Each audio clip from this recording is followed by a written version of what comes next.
welcome to the Mindset Michele TV show. We're so super excited for you to be joining us yet again for another episode where we look behind the scenes and talk to another specialist, another expert, and find out what their tips and suggestions are for creating a successful mindset. And today we have the fabulous Nick Bendel. Hello, Nick. Hello, Michele, and I'm so glad that I'm fabulous. Yeah, fabulous and fantastic. I think, Nick, you can have the 2 Fs today because it's been such a fabulous day, and I'm so glad to have you on the show. For those of you that aren't aware of Nick's background, he is one of these people that has made networking, but in the true sense of networking, about the art of getting to know people, the art of making those connections so that you understand people and they understand just as importantly who you are. So Nick also has a copywriting business as well, but the thing that he's on a mission to do at the moment, and I'm so looking forward to unpacking this throughout the show, is this idea of having 500 lunches. But before we get to the 500 lunches, Nick, how did you come? I mean, the networking, the copywriting, all of this is very much a social kind of interaction type of space. But how did you come to be in these fields? How did you kind of decide, okay, you know, this is the areas that I'm going to work in? I'm fascinated. Please share with the audience some more of your background. Well, to tell you about those 2 very different things, Michele, the writing and the lunches. In terms of the writing, I was good at English when I was at school and I loved reading.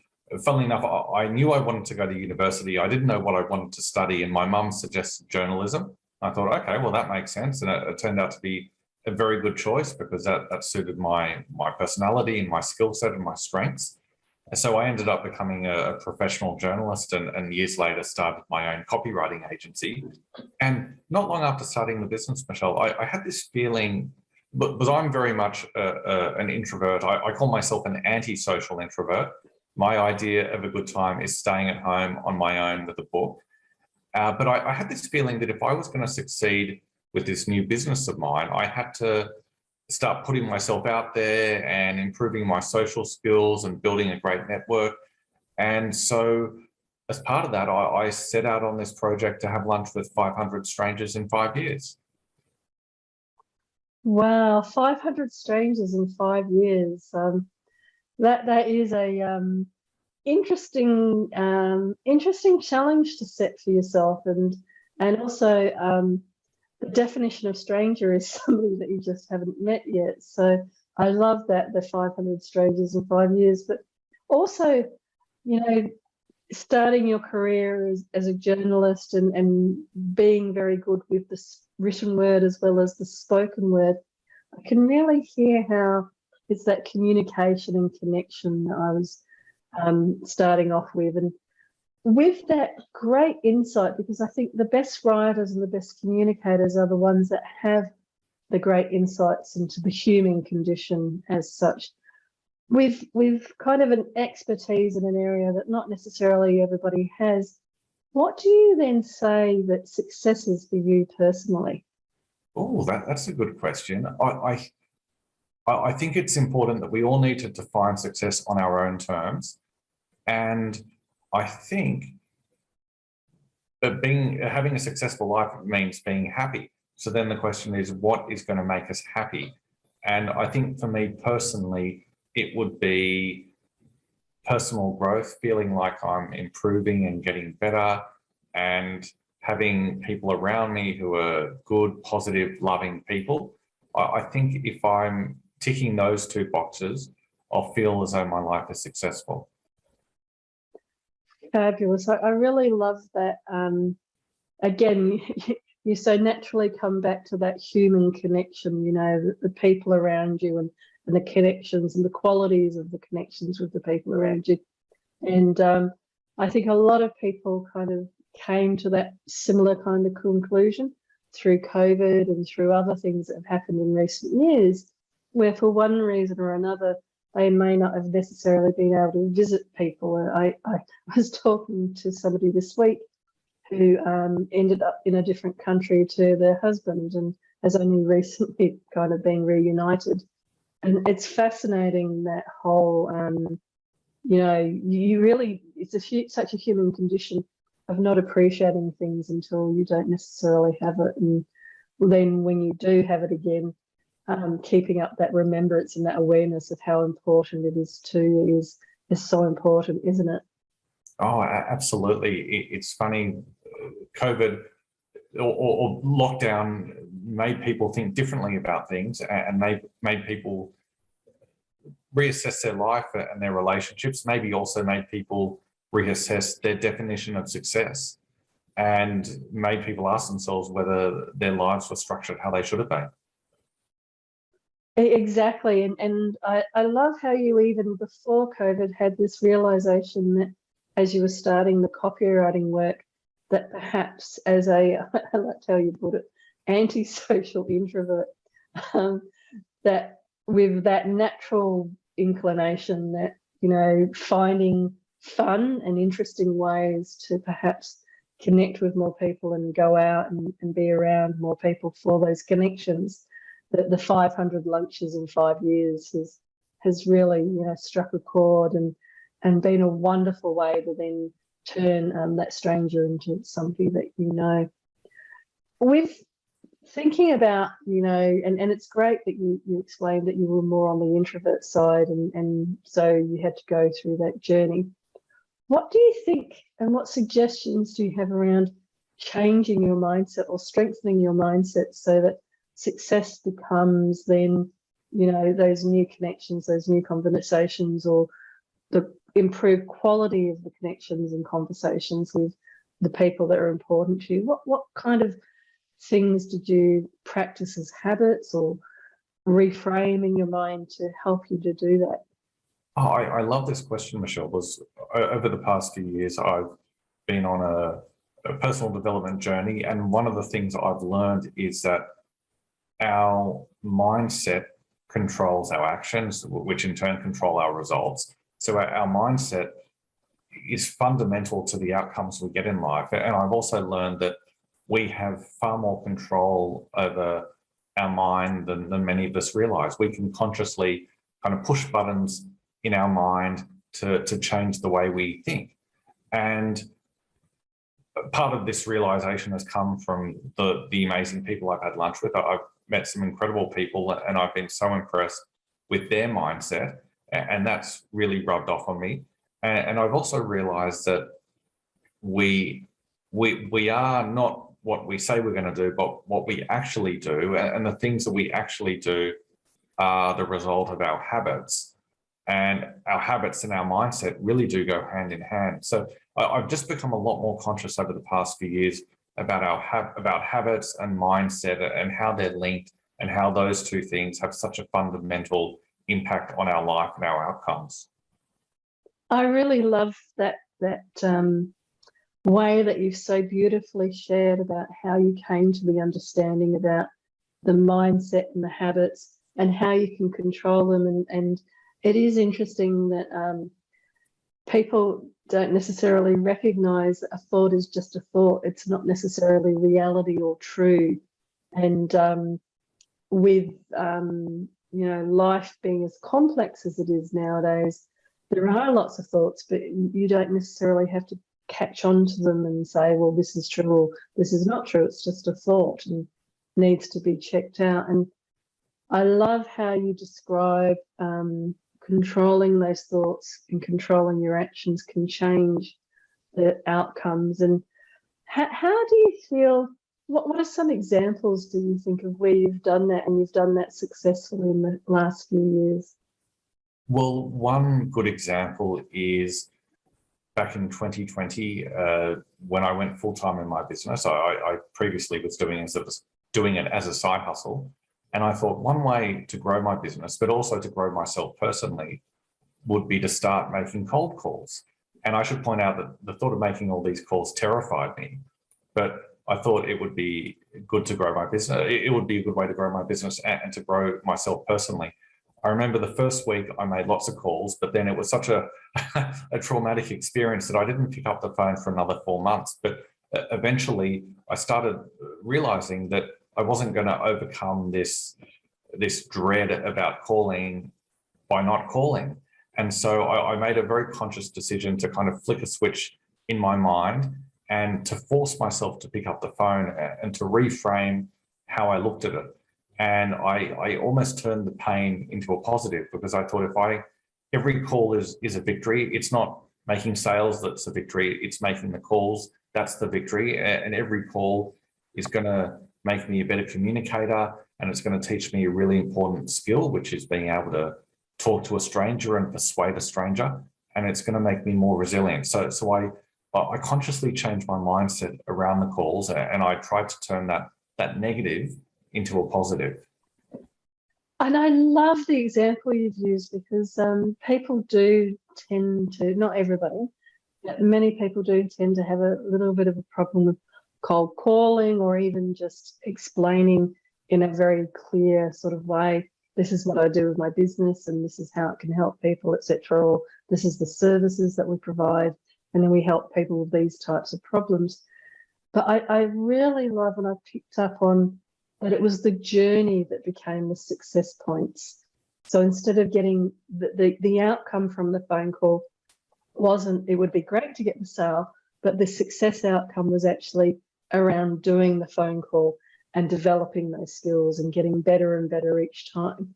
Because I think you hit on a great point there, where people sometimes, they may go and start doing something and expect to be really good at it straight away. And then use some of that mind talk to not be very kind to themselves and not be very supportive. Why haven't you got it? You've done 10 phone calls now or something, and you're still saying this phrase or this aspect of it not quite that well.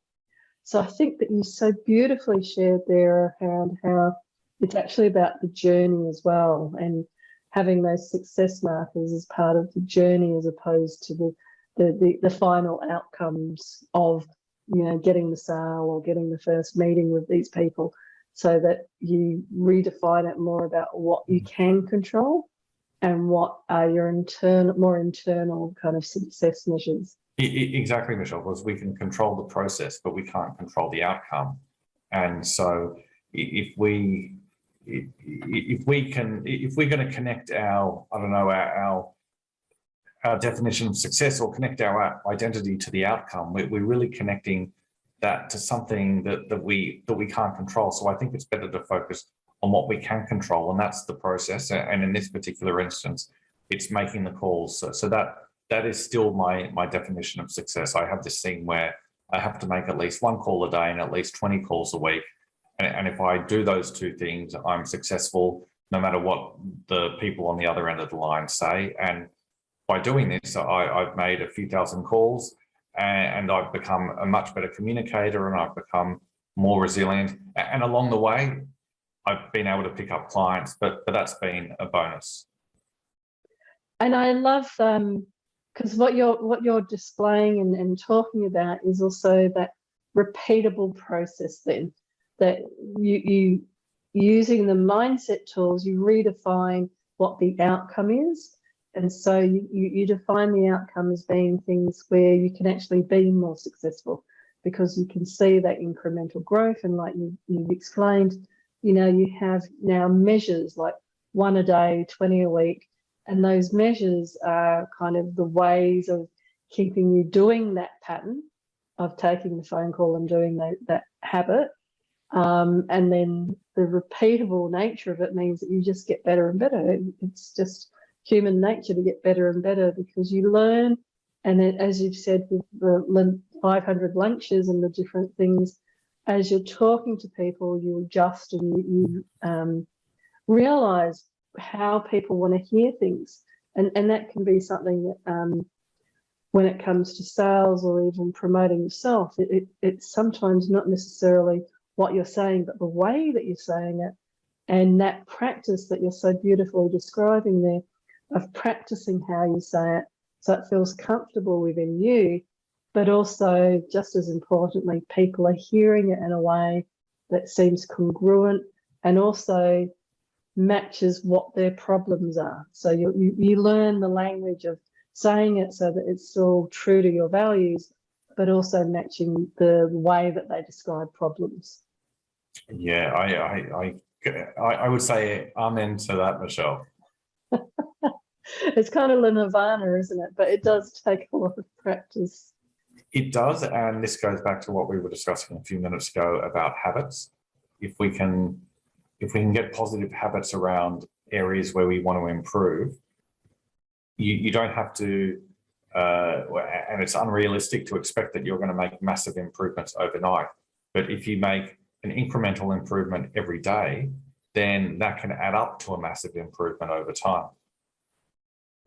And I think that, planting those seeds, especially, when seasons come and go, but whatever season you might be in life and within nature, of course, but planting those seeds and tending to those seeds, and if one of the seeds is, being a great communicator, but being a bit of an introvert, then those seeds can look like, making the cold calls, having the lunches with a stranger. I'm actually very fascinated. I did a lot of traveling, so I feel like I'm a little bit different to many people in that I'm used to talking to complete strangers because I had to when I was in a strange city and didn't know where to go, etc. But it's very different when you're in a settled kind of lifestyle and then going and having lunch with complete strangers and finding topics and areas to chat about. How did you, with your similar sort of wonderful process you described, how did you overcome perhaps some of that initial, everybody has judgments that come up, they're going to look at me and think I'm too flat, too tall, too short, too this, too that. How did you kind of overcome some of that inside chatter, if you like, or judgments, when you were meeting all of these new strangers and having these lunches? That's a really good question. No one has asked me that before.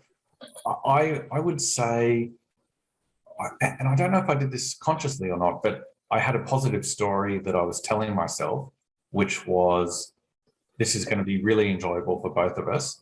And if the other person doesn't feel as though it's going to be enjoyable, then I guess they're not going to accept my lunch invitation. And therefore, the two of us are going to show up to this lunch in a really positive frame of mind, and no one's going to be judging anyone. We're just going to be having a really good time. Again, I don't know if that was a story that I consciously told myself from the beginning, but that's always been my story. And so I've never really had those doubts.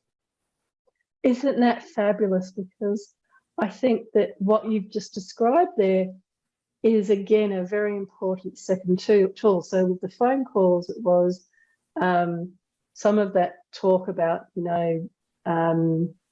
I don't like this, I don't that, I don't whatever. You then turned it into a lovely little experiment and changed the goalposts, if you like, of success was doing it. As opposed to with the lunches, you actually had this vision of success before you went out and started doing it, and carried that vision in there, so that in a way there was no opportunity. Like you said, if they didn't want to come and have a nice lunch and chat, they just wouldn't organise to do it in the first place. So it's wonderful to kind of see those two different approaches to building those habits. But that's this second one I love, because I work with a lot of organisations doing digital transformation, and as you can imagine, it's quite disruptive at times, and we have to keep focusing on that vision of the end to get through some of those more difficult times, and talking about the feel, the look, the this, the that of what it will look like in kind of the nirvana. It's never nirvana, but you have to hold the vision of nirvana. I love how you describe that's how you set up these lunches. We're going to have a good time, and there's no judgments, and it's just going to be very relaxed and very lovely meeting these people. And that's exactly how it's turned out today. Most people who I invite, they never reply to my message, which is fine. So most people reject the invitation, but the ones who say yes, I've discovered they tend to be a lot more positive and open-minded and proactive than the average person. And so when the two of us meet for lunch, it's just always a really positive experience. You raise an interesting point there, because I think to do that, to go and have lunch with a stranger in that way, you've also brought up a very beautiful point about natural curiosity, which I think is really important for building that positive mindset, because that natural curiosity can sometimes give you the courage to do things that you don't want to do or are uncomfortable to do, but that natural curiosity will kind of get you through it, and then you go on the other side, oh, actually it wasn't as bad as I thought it was going to be, because nothing ever really is. It's typically the thought about it that can be worse than the actual activity or the action. But I think that you've so beautifully talked about that tool of shifting or building more habits from the antisocial introvert, of using that natural curiosity that you had as a journalist and had with the English language and language in general. That tool of that curiosity has been something that has helped to also then go, well, I don't need to think about what we're going to talk about, because as we're coming to lunch, we're just going to chat and it's going to be great. Exactly. And the curiosity part that you've picked up on, Michele, that's such an astute observation, because that was one of the big reasons I wanted to have all these lunches. And I've deliberately met people from such a diverse cross-section of society, young people, old people, people from every kind of profession and background. And that's due to that curiosity that you mentioned. I deliberately wanted to meet people I wouldn't otherwise meet, so I could have conversations I wouldn't otherwise have, and learn things I wouldn't otherwise learn. And I've learned so much, and I have satisfied my curiosity along the way, but there are still so many things I'm curious about, which is a large part of the reason I'm still having the lunches. And every time I talk about this natural curiosity aspect of mindset, one of the things I'm always kind of coming back to is when I go to a singing group, and I am fascinated, and it's the same with when I played soccer or any kind of sporting, most kinds of groups, unless of course it's a golf group. But even then, golfing, you can have a wider range. But back with singing, I'll go to a singing group, and you have everybody there from CEOs through to school teachers, doctors, this, that, everything, all these different people that you wouldn't typically be around, because your social networks just don't cross over. But because you have that passion of a similar hobby, whatever that might be, you then get to meet people from all sorts of different walks of life. And I've always really loved that opportunity to talk to people outside of my day-to-day kind of worlds and environments, because you're right. And Nick, it is so, it's like a banquet of information and views and lenses of people that look at things in a different way to how you might, and it's just wonderful for that curiosity. Oh, God, you're speaking my language, Michele.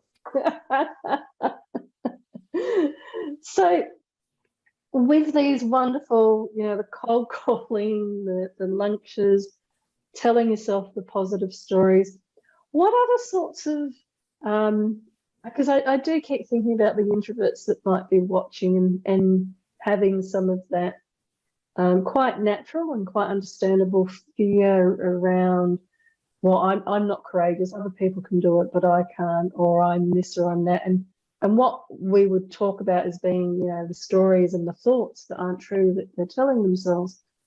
But what else did you do to help yourself to keep kind of going and get through building more positive mindsets? I think the main thing for me was the realization that we can control our mindset. Because I think for most of my life, it never occurred to me that I could just try to flick some sort of switch in my mind and start thinking different thoughts. And once you realize that there is some switch that you can flick, then you start trying to do it, and you consciously try to see how you can change your thinking. I heard a wonderful line a couple of years ago that really resonated with me, which is, everything is neutral until we put a label on it. And the reason that line was so powerful is because it goes back to this idea of mindset and being able to control our mindset. And if we decide to put a positive label on something, it becomes positive, and that changes then our actions, which in turn change our outcomes. And that is so true, Nick. And with a lot of the trauma-based work that I've done with people and with organisations over many years now, one of the key distinctions that you so beautifully picked up on is it's not saying that an event did or didn't happen, because that event happened, but it's then the interpretation that you are then placing on the event. And in many ways, the interpretation can be, victim, this, that, and it kind of keeps people stuck in that space. Whereas if you use words like, you built these skills, you learnt these habits, you this, you that, and it created the person that you are today. And do you like the person you are today because you're successful in this, and this way? And it's that reframing. So it's not discounting what happened, but it's the reframing that you so beautifully were pointing out there around how do you choose those thoughts to have about what's happened or what you want to happen. And that realization that you're in control of it, I think that is something that if I could, I'd be on the TV, on the news channels every night as I start the news bulletin saying, whatever you're about to hear, it's your choice what you do with it. You don't have to just listen to things and take it in as being, well, that is reality. And my reality is now X, Y, Z. You can hear things, listen to your thoughts, feel your emotions, but then you have that choice point as to what you want to do with it. And on Facebook for ages, there was that wonderful wolf imagery of, which wolf are you feeding, the negative wolf or the positive wolf? And the caveat I would add to that is about not discounting the negative wolf, not saying that the negative wolf doesn't exist, because I don't believe that that's kind or true, but recognizing that we all, as human beings, we have both parts, and to feel what you feel with the negative wolf, but then to keep focusing on where you want to go with the positive wolf.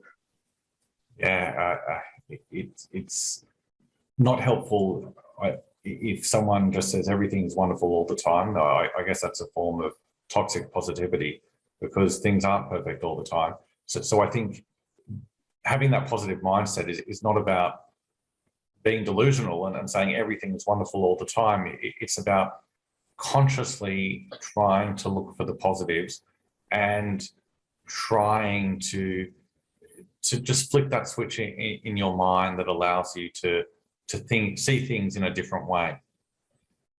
Exactly, and very much to empower you for those choice points in your life. And I could keep talking about this for hours more, Nick, but Nick, well, these 500 lunches in 5 years, how do people get hold of you and find out more about that? Well, I publish posts about all my lunches on LinkedIn. So if someone follows me on LinkedIn or, pardon me, searches for the hashtag 500 lunches, they will find out all about it. Fabulous. And I love asking this question of people. Bless you. I love asking this question of people. If you were to give some advice to your younger self, what sort of things would you say? Oh, I love that question, Michelle. I think my advice would be take more risks, because the things that seem risky rarely are risky.